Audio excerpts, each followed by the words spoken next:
The Honorable Ras Mubarak is on a journey.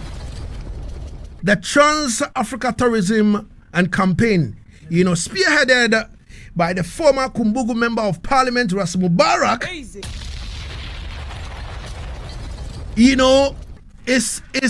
is kind of, how should I put it? How should I put this?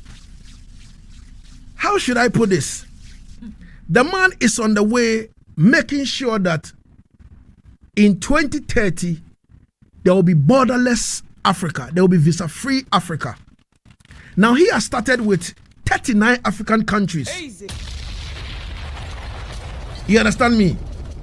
Covering an estimated 40,000 kilometers. Easy. Over 163 days. Easy. Ladies and gentlemen, Easy. this journey began on Monday, the 18th of August. Easy. And he's still on the road. Now, on the screen right now, if you're not on Facebook, you wouldn't see this. We have a map of, we have the African map, you understand me, with Madagascar, aside it. And when you look on the map, the areas demarcated in green, you understand me? The Honorable Ras Mubarak and the team, they have visited all these countries, submitted letters, making sure that in 2030, Easy. there will be visa-free Africa. Now listen, the last time we had reasoning with the Honorable Ras Mubarak giving us update in terms of what is happening on the road was when he got to Congo Kinshasa. Easy. And listen, he gave us a brilliant, update, lovely update. Easy. One thing, I can't remember, one thing that my producer Naro Bauer pressed him on was what were some of the, the problems, hindering this particular, progress. And then the Honorable said, as at now, we don't want to focus on the negativity, but we would like to project the positivity. You understand me? But today, we would like to find out from the Honorable, from Congo Kinshasa to where they are now in Malawi, as we are being told. Easy. How is the journey so far? We would like to know the pros and cons on the way. Let's cross over to Malawi and deal with the Honorable Ras Mubarak. Honorable. Greetings, King Lagazee. Blessed Honorable. Wow, God. Boy, I'm telling you, everything cook and carry. We give all thanks. food stripe down here. So. Yeah, man, we give thanks. We give thanks. So we're in the city of Lilongwe. As a matter of fact, we just came from a tour of Lake Malawi, which crosses through to Mozambique and of course Tanzania. And so Malawi, for those of you who are not familiar with the map of Africa, is in the southeast corner of Africa, and that is the last country in Southern Africa before you hit East Africa. It's a small country, population 20 million. They grow a lot of coffee here in Malawi, but cost of living here is also very low, interestingly, and since we last spoke, Malawi is the 10th country. So after Congo Kinshasa, when we last spoke, we went to Angola, beautiful country. Angola has the second cheapest price of fuel in Africa. But interestingly, it's one of the most expensive countries in Africa as well. And it's a beautiful place, Lagazee. If you've not been there before, or whenever you get an opportunity, Angola is one of the places I would recommend for anyone to visit. It's a big country. Ghana would fit into Angola about 4 or 5 times. Wow. Really interesting and vast place. And we had a good time in Angola, met with the authorities, presented our petition to them.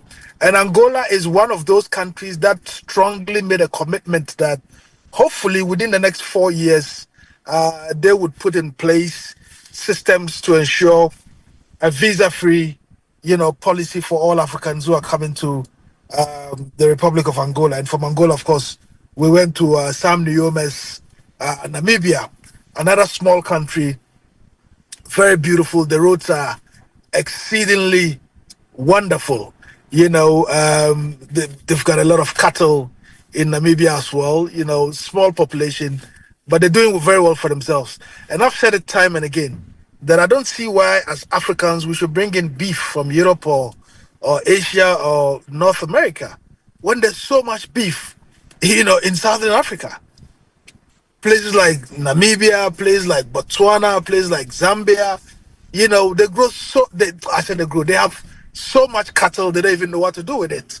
There are instances where if you were attending a wedding, and even that is a wedding of somebody who is not rich, like working class, they could slaughter about 30, 40 cows. Wow. That's how much cows they have, in some of these countries that they don't even know what to do with them. But the message went down very well in these countries. From Namibia, we went to Botswana. Botswana is one of the success stories of Africa, and it is also a very beautiful place. They've got good roads, discipline, democracy is rising, in the Republic of Botswana. Then, of course, we went to South Africa, big, rich country. Now, South Africa obviously has problems with crime. They have problems with, xenophobia or the hate against foreigners coming into their country as well. But otherwise, South Africa is also it's a beautiful, a country that has huge potential to do well for themselves. And then, of course, we went to the only kingdom in the world that is in the sky. That is the Kingdom of Lesotho. Now, Lesotho is the only country that is more than 1,000 meters above sea level. So they call it, the kingdom in the sky. And you can imagine the entire country is not just one place and it won't be possible. The entire country is high in elevation, over 1,000, meters above sea level. Mm-hmm. Beautiful place. We met the king of Lesotho, who is also the head of state, had a good time, met with the chief of staff, met with the Minister for Tourism for Lesotho. There's a sizable Ghanaian community in Lesotho as well that is doing very well. Some of these Ghanaians have their own hospitals, some have their own accounting firms, etc. And we were proud to see our brothers from Ghana who are doing very well in the small kingdom of Lesotho. And of course, from there, we went to almighty Eswatini. Eswatini is a small country of a little over 2 million people. But I say almighty Eswatini because of the way they have upheld the African culture. In Ghana, we have this madness of Friday wear. Mm-hmm. And I call it madness because I don't see why we should elevate the colonizer's dress 4 days in a week and then elevate our own dresses only once. It doesn't make economic sense to me, and it doesn't make cultural and social sense to me.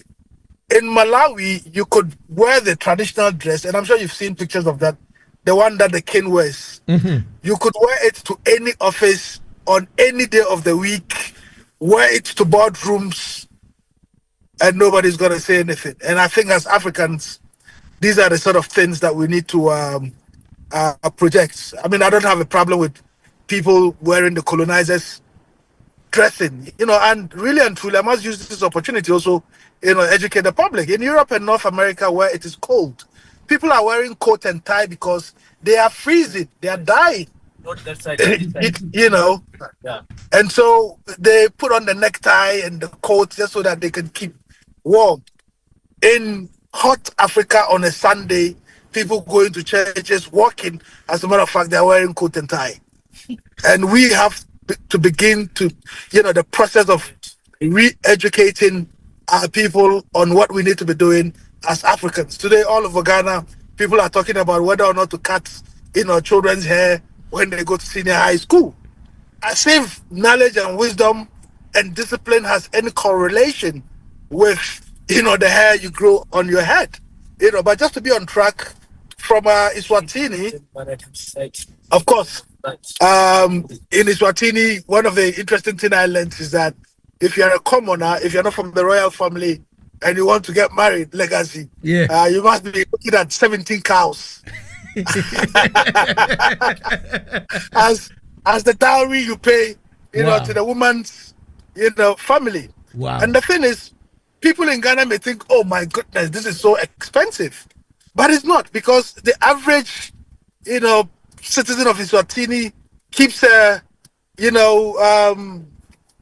barn. They keep a kraal with a whole heap of cows. And so taking 17s to go and look for a wife for your son, it's not a problem for them. But for us in Ghana, if you're beginning to do the calculation, the maths on how much a cow costs, you might think it's very expensive. But that is one of the exciting things we learned about Eswatini. They're very proud of their culture. And you see, in all of these countries as well, they drive on the right. So in West Africa and in some parts of the continent, we drive on the left. But in these countries within Southern Africa, they all drive on the right. Into Isaac Shahomami. And then of course we did Mozambique, another beautiful country. If you want seafood, Mozambique is one of the places. A Portuguese-speaking country. They were very warm, very pleasant. We had a very good time in Mozambique as well. And from there we drove to Robert Mugabe's Zimbabwe, and we had opportunity to go and pay respects to the late President Mugabe, the late President late Vice President Joshua Nkomo, and of course our own Ghanaian daughter Sally Mugabe, who was Mugabe's, first wife before she passed away in the early 2000s. And it was a moment of reflection as well. Given the unjust sanctions against Zimbabwe, and in spite of that, Zimbabwe is picking up really fast. They have challenges with their currency, and it's one of those things that I hope that we could solve as Africa, because you can't be spending your colonizers' money. In Zimbabwe, even if you want tissue, you pay with US dollars. Wow. Whether you're picking Okada, it is US dollars you're paying. So what this does is that it throws away the working class. It pushes them, to more poverty.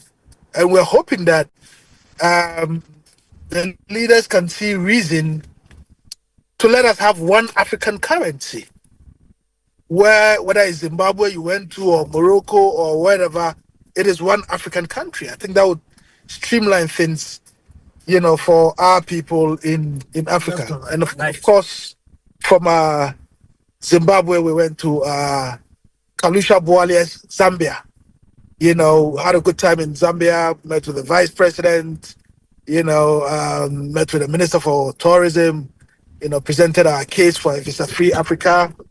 And they were passionate about it as well, and there are some commitments coming from, Zambia, that this is something that they would push in, sooner rather than later. As a matter of fact, and I don't know whether I sent to you the audio recording of our interaction with the vice president of Zambia. Yeah. She made a point that, look, when they opened up, they got a lot of revenue than when they kept it closed. And some of these revenues are coming from African travelers who are visiting Zambia. So it tells you that, look, when we open up, it's better for us than keeping it, closed. As I said the last time, Europeans are harassing us when we want to come to their countries. Americans are harassing us, and in our own African countries too, we want to harass ourselves. It doesn't make sense, to me as a Pan-African, young man. And so we're hoping that these things bear fruits. And from Zambia, of course, we're currently in Malawi. Malawi is the 18th country out of 9 countries.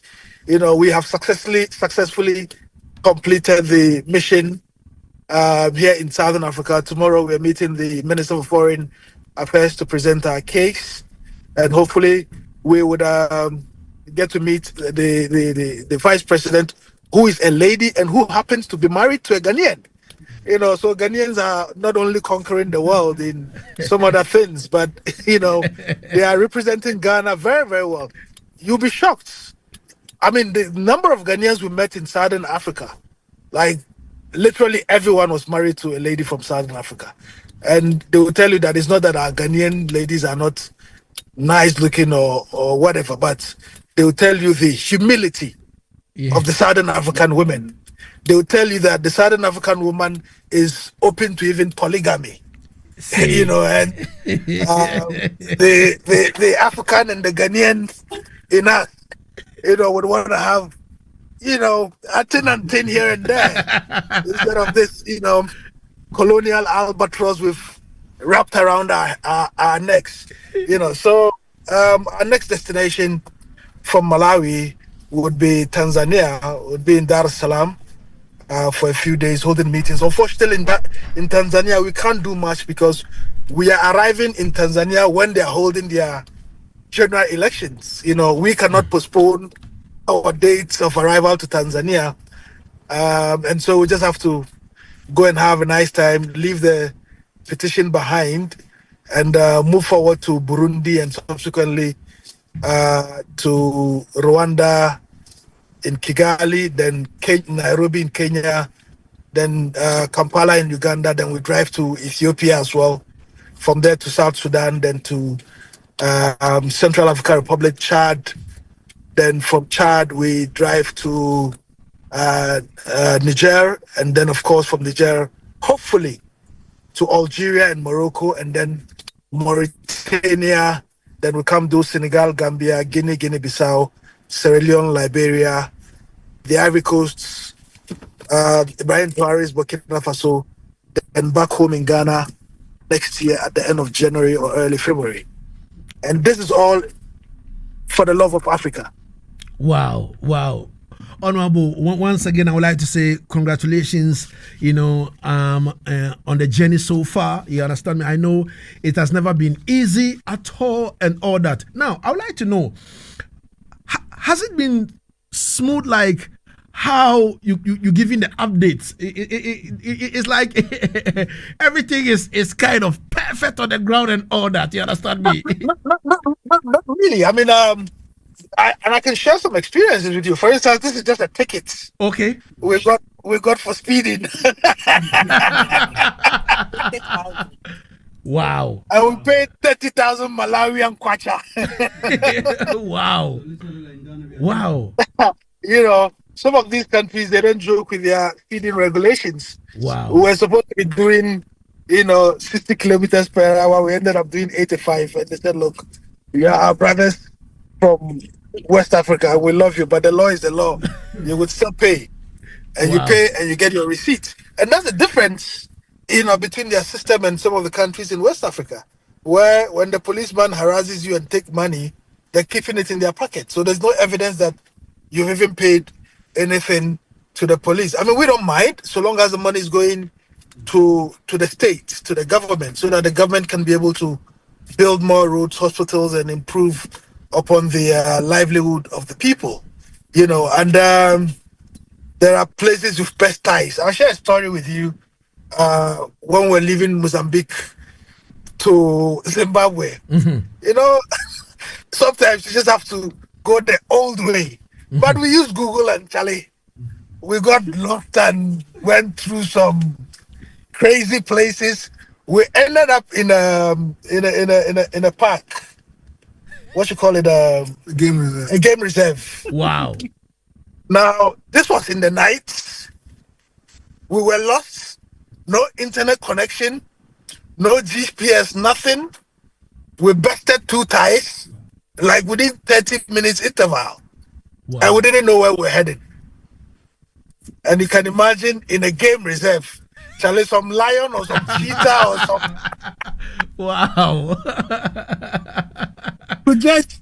And some of our members were so close to the car, we're trying to change the tires. Yeah. And people had opened the doors, left the door ajar, just in case there was some, hippopotamus, when some wild beast decide to run into us, we can easily jump into the car and close the doors. Wow. But these are some of the interesting stories. I mean, there have been places we've gone to where we can't get fuel to buy because it's no man's land, and you have to buy fuel in a gallon. And you can imagine driving a V8 and buying fuel in a gallon. Wow. Wow. It can't take you, 20 minutes before you run out again. But we know the course we were taking. We know the fight we were taking. And Lagazee, I keep saying that we're not doing this for ourselves. Yeah. I mean, the people who fought for Africa to get political independence did so with their lives. Yeah. Some were shot. Some had their head cracked open with batons, brutalities. You can talk about the Sharpeville massacre in South Africa. You can talk about the beating of people like Robert Mugabe, etc. in Rhodesia. You can talk about even our own Accra, massacre, of Sergeant Najete and co in the 40s, etc. But if they have laid their lives to give us the foundation, the least my generation, your generation, we the youth of Africa, the least we can do is to take, the fight forward, is to pick up the baton from where they left off and do something, that is noble. Don't forget, this concept of the unification of Africa didn't start today. It was Kwame Nkrumah together with Modibo Keita's, King Mohammed of Morocco, Modibo Keita of Mali, Sekou Touré of Guinea, Gamal Abdel Nasser of Egypt, who met in 1960. Lagazee, 1960, Europe didn't even dream about having an European Union. 1960. They met in Casablanca and had a vision of one Africa where they want all Africans to use one passport, one common currency, where we can travel freely without these colonial restrictions. But guess what? From 1960 to now, till 2025 is how many years? The European Union has picked up the idea, they've run with it. It's benefited the people of Europe. What are we doing as Africans? So these are the motivations. And Africa is a rich continent. The last time we spoke, when we were in DRC, I told you DRC alone can comfortably take care of all the countries in Africa. Currently, we have 55 countries in Africa. One country, which is DRC, can take care of the rest of the 45 countries for 10 years because of the natural resources they are sitting on. And so we have a duty to make sure that we're keeping the wealth in Africa, to make sure that we are trading amongst ourselves, we are touring amongst ourselves, we are learning about each other's cultures. Look, this visa thing is crazy. I'll give you another example. We were in Lesotho. Lesotho shares border with South Africa. Lesotho is also a landlocked country. So it is actually enveloped, the entirety of Lesotho is covered by South African territory. And guess what? There are kids in Lesotho at the border area who cross over to South Africa to go to school every morning, Monday to Friday. Wow. And you know what happens? Each day their passports have to be stamped. Wow. They have to get authorization to cross the border. These are one people who speak the same language, who have the same names, but for the colonial lines that were drawn in the 1800s to keep us apart. Wow. We're one people. And yet these kids, every day, they have to go through the border. They have to be stamped in. When they are returning from school, they have to be stamped out. And look at the cost to government of printing passports. So that is the challenges we're facing as Africans.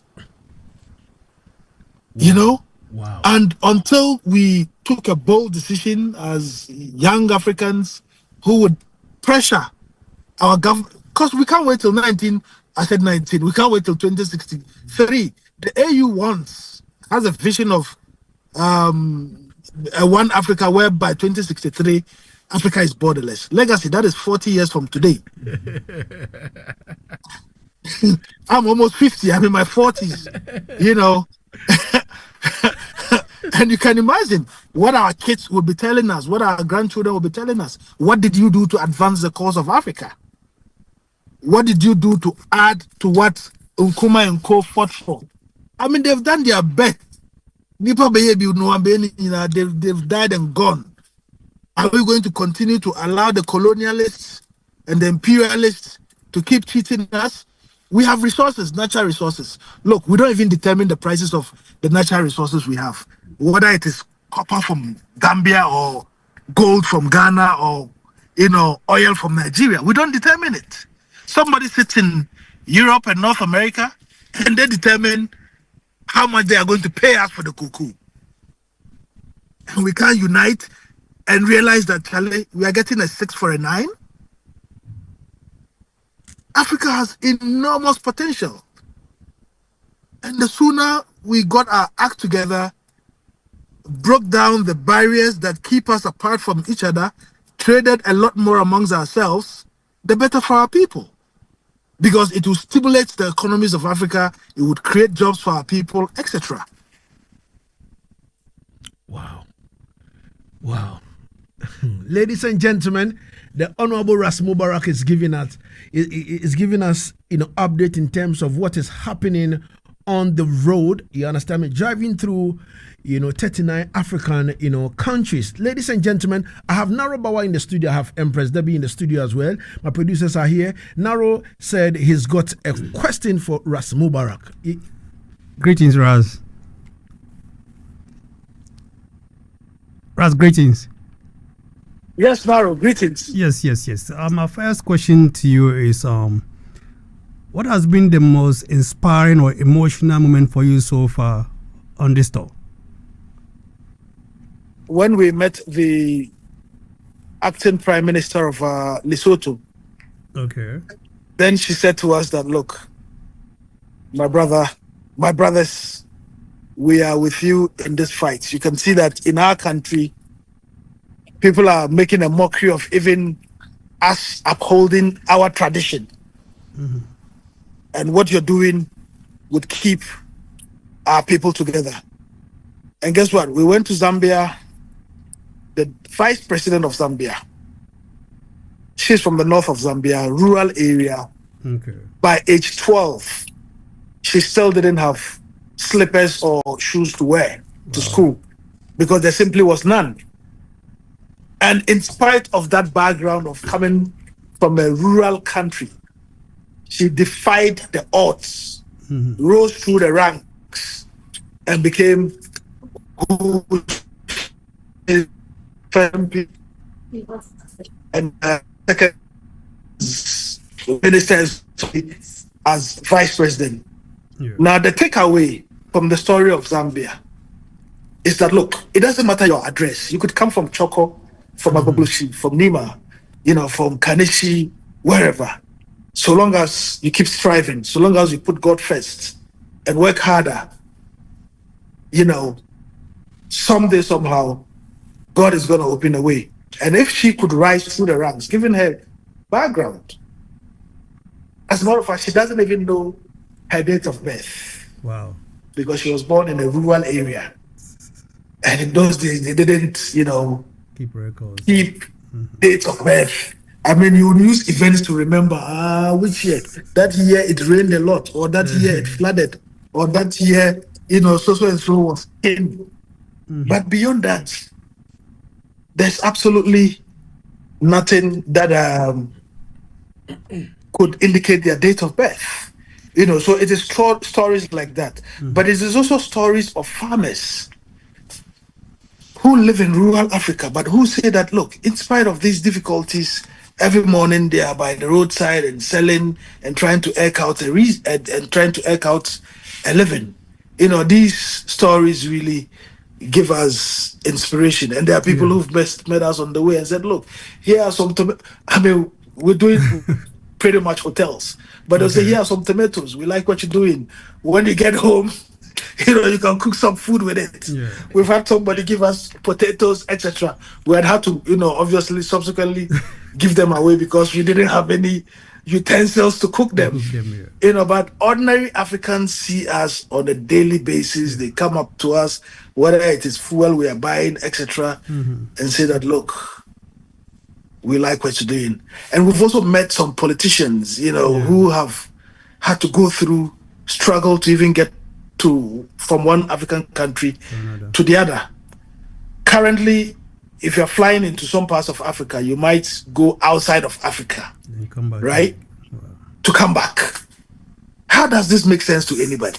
Yeah. That I'm within the continent of Africa, yet if I want to travel to another African country, I have to be flown to Dubai or Europe, Doha or Europe before I can come back into Africa.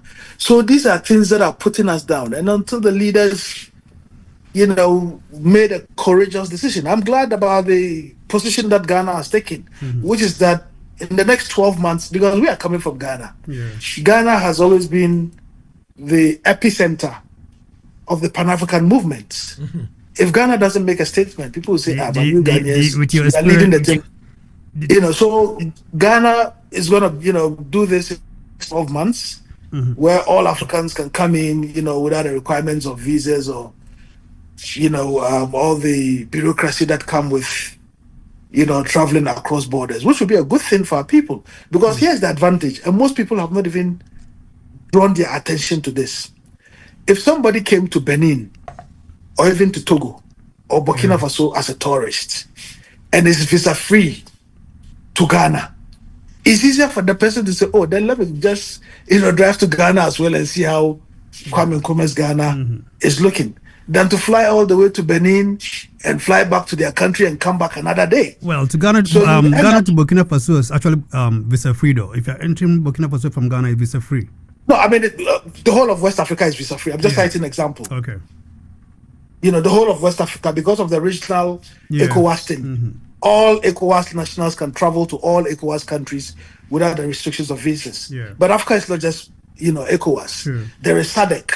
If Southern African nationals are coming to, West Africa, it's a problem. If East Africans are coming, it's a problem. If some North Africans are coming, recently we just had a visa waiver with Morocco. I mean, these are bilaterals. But we would want to see it spread all over Africa. Because the reality is, if you are okay and your neighbor is okay, then you are not really and truly okay. Yeah. If all is well with you and your neighbor is struggling and your cousin is struggling and you're not lending a hand, then all is not well with you. True. So a problem for Nigerians should be a problem for all of us. A problem for Ghanaians should be a problem for all Nigerians, for every other person. A problem in South Africa is an African problem. Yeah. And that's why in Akan they say Onyonko Dane Oda. Right? And in Rasta parlance we say each one teach one. True. Yeah. That is the spirit. If we don't help lift each other up and we are going to think about me, myself, and I, it's us Ghanaians and nobody else, then we would have to build tall walls around our country. And that is why somebody in America has decided that he wants to build a wall to cut off Mexico. I mean, that is how crazy people can be, can be in this world of greed and selfishness. So the campaign is going well. Yeah. I mean, with the exception of bursting ties and not finding fuel in some parts. You expect that, maybe when you get to the next big town, you get fuel, and then you get there and they say there's no fuel. Yeah. And then you realize you're almost running out, and now you are roaming with a gallon, to get fuel. I mean, some of the countries have challenges. Yeah. Malawi, for instance, because it's a landlocked country, they bring in everything through, Tanzania, etc. But otherwise, the potential is there. Lake Malawi is a beautiful lake that I think anyone who is in this part of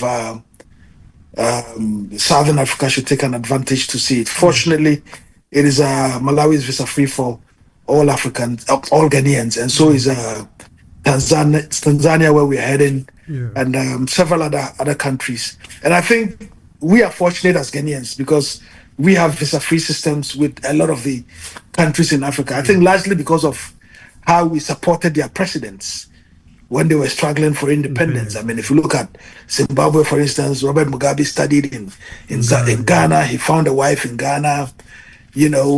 So they are our in-laws. If you come to Zambia, we supported Kenneth Kaunda, when they were getting independence, etc. So that Ghana has some amount of respect, but I think we can go a step further in championing that Pan-African vision of of our forefathers to unite us and to make sure that we're spending one currency. Because for some of the countries, Charlie, if you change money, you may need a big bag. Small money, 1,000 Ghana cedis. They could give you money as much as a backpack full of money. Just like our brothers across Nigeria, the border Just Nigeria. like our brothers in Nigeria, Yeah. And when we can have simple, seamless solutions, one currency for all African countries. We have a combined GDP of over $3 trillion. I mean, we should take advantage of that. We should. The market is huge. Imagine if we are selling chocolates. Every country has something unique. That is one of the things that we've noticed from this trip as well. Yeah. Every country has something unique. So we may not have sugarcane as Zimbabwe has. You should see the farms in Zimbabwe. It's mind-blowing. They are processing because they've decided to eat what they grow and grow what they eat. And sometimes they say necessity is the mother of invention. Because of the sanctions, they are doing things for themselves, and you could feel the benefits. All right, and so if we say Zimbabwe has sugarcane, we would import sugar from Zimbabwe instead of bringing it from Asia. I'm not saying we shouldn't trade with Asia, but you dance a Yaad before you dance abroad. Definitely. You can't leave your picnic them, suffering when you're thinking about supporting an European or a North American or an Asian market. Because they are thinking about themselves. You go to America, somebody's saying American first. They want to pursue their agenda. Europeans are looking more and more inwardly. As Africans, what is our agenda? The well-being of our people should be the centerpiece of everything we do.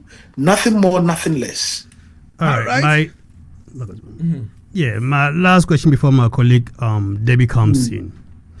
Yes. Do you think so far the authority you guys have met and presented a petition and stuff, your message is being received genuinely, or they are just paying lip service? I can tell you that they are receiving the messages. Hold on. Let me tie in this last one. Then you just answer that before my colleague comes in here. As a former media practitioner yourself, when you talk about that, I'm going to concentrate my question on the media space, right? As the information across Africa. I mean, when you go to the way we're talking about BBC, in the UK we have what's it called? Sorry, in the US we have CNN, BBC in the UK. But when you come to Africa, in Kenya we have Nation Media Group. When you go to South Africa, we have Newsroom Africa. Do you think Africa needs a collective voice when it comes to the media space to propagate our message across? Because it's like we are divided. We don't have a stronger one voice when it comes to media, like the examples I gave, the BBC, the CNN, and Fox, and all of that. What do you think about that?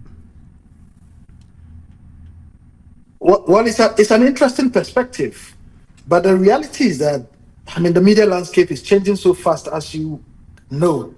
Currently, there are people who are not listening to you on radio; they are watching you on X and on Facebook and other social media platforms. All right, so we've got to diversify as Africans as well, and not solely rely on traditional media of radio, newspapers, and television. Once upon a time, radio was the ish, from the 40s, and then television took over, and currently, everybody's online. I can't remember the last time I actually sat down to watch a TV program, even though I give TV interviews almost on a daily basis. All right. And so, we've got to look at how we can take full advantage of the media landscape, to propagate the message of African unity and the message of borderless Africa. All right. Ladies and gentlemen, we're reasoning with the Honorable Ras Mubarak all the way from Malawi, giving us updates on the journey so far, driving through 39 African countries. Empress Debbie is in, and Empress Debbie wants to ask the Honorable Ras Mubarak a question. Empress Debbie, the floor is yours. Blessings, Ras Mubarak. Blessed love, Empress Debbie. Yeah, man. Have you discovered any unsung heroes of unity already living out this vision on your journey? And my second question is, Have you seen any real signs of progress towards African integration, perhaps in trade, travel, or cultural connection during this journey? Yes, indeed. I mean, there was this young Moroccan girl, you won't believe it, who rode a bicycle, not a motorbike, not a car, who rode a bicycle through Africa. Wow. She was even in Ghana. Wow. So if you're talking about unsung heroes, she's one of them. In Ghana, we've got Alaja Yana from northern region who is walking to Burkina Faso to present a message of African unity. So Africans all over Africa are doing their bits and pieces. You know, people are using crafts, others are using music, you know, even the food to champion a message of African unity, the cuisine, you know, which is quite interesting for me as an African who want to see Africa prosper. Food is part of our security, and once you lose out on food, your security is at a threat, because if somebody is bringing you your food, they can decide to, you know, give you GMOs or poison or whatever. You don't want any of that. So as Africans, we've got to, you know, be able to grow what we eat and eat what we grow, project our Africanness, which are in names, you know, which are in the ways we do our things, etc. And I believe that if every African were to take the path that we took, which is that, look, we are not the presidents, but this is the little that we can also do to contribute to the unification of Africa, I believe we would make a lot of our progress. Easy. Asaase Radio, Asaase Radio, Asaase Radio, Asaase Radio. The question answered? Say that again. Debbie, Yes. is your question answered? Yes, please. And the second question I asked, whether you've seen any real signs of progress towards it. Towards African integration, yeah. Absolutely. Already, you know, Kenya made a giant announcement that they were implementing a visa-free policy for all African nationals. That is progress. You know, Rwanda is already doing it. When Benin the other day in West Africa, the Beninois are doing it. You know, and so we could all, every country can decide to, you know, make serious commitments to making this happen. And of course, others are making promises that over a particular period of time, they would implement. Asaase Radio. Easy. And so we are hoping that it happens as soon as possible. Okay. All right. Honorable, in wrapping up, I have one question on Facebook from Junior Zamani. Junior Zamani says, great initiative from the Honorable Ras Mubarak and Co. This is what the youth under your leadership needs, you know, from leaders like you. And the question one day will be like, what did you guys do for us? Great move from the Honorable Ras Mubarak, coming from Junior Zamani. And ladies and gentlemen, so far, since the last time we spoke to Honorable Ras Mubarak, you know, from Congo Kinshasa, they have done 9 countries so far. They've done Angola, Namibia, Botswana, Lesotho, Eswatini, Mozambique, you know, Zimbabwe, Zambia, and now in Malawi. You understand me? So we are following every update, you understand me, here and there, and we're taking key notes in terms of whatever is going on. I think we will come back again in November to the Honorable Ras Mubarak for another, you know, update, you understand me? But all we can say is, Honorable, do not give up, keep pushing, and we are solely behind you from Ghana. Thank you so much, King Lagazee. Thank you to Asaase Radio, you know, to the listeners who keep sending messages and encouraging us to keep going. These are the fuel that keeps our spirits, alive. Sometimes you read a message or two from, some of the listeners who've been following the journey so far, and it's very, very encouraging. If we do this, Africa will be a great place for all African nationals. And so I want to encourage you. You are also part of the campaign, Lagazee. Giving us airtime to talk about the progress of the campaign.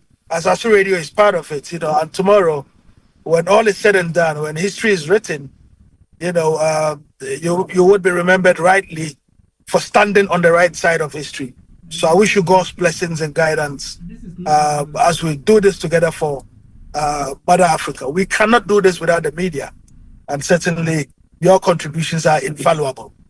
All right, Honorable Ras Mubarak. Ras, before you go, this is just a question, yes or no question. Are you, in terms of security for you guys here, do you guys, each country... I tell you what, I'm home. I'm home. Okay. And I keep the question keeps coming up. Yeah. And I keep saying, we don't need security. Okay. We are home. We're driving without security. Wow. And we're just having a good time whilst, meeting African leaders. But of course, where we feel there are genuine threats to life, take measures. Yeah. We'll try as much as possible, to trod on the path of caution. Because it was my brother ABF Husseini who said that a man needs to have a head before he can chew corn. We need to stay alive to be able to champion the African, unity agenda. Yeah, man. And so, we're not dismissing the concerns about security, but we're okay and safe. Give thanks. In all of these 18 countries that we've been to so far. True. Okay. All right, Honorable Ras Mubarak, I'd like to say thank you so much for your time and space and for the update. Maximum respect. Respect, Pakistan. Yeah, man. Asaase Radio.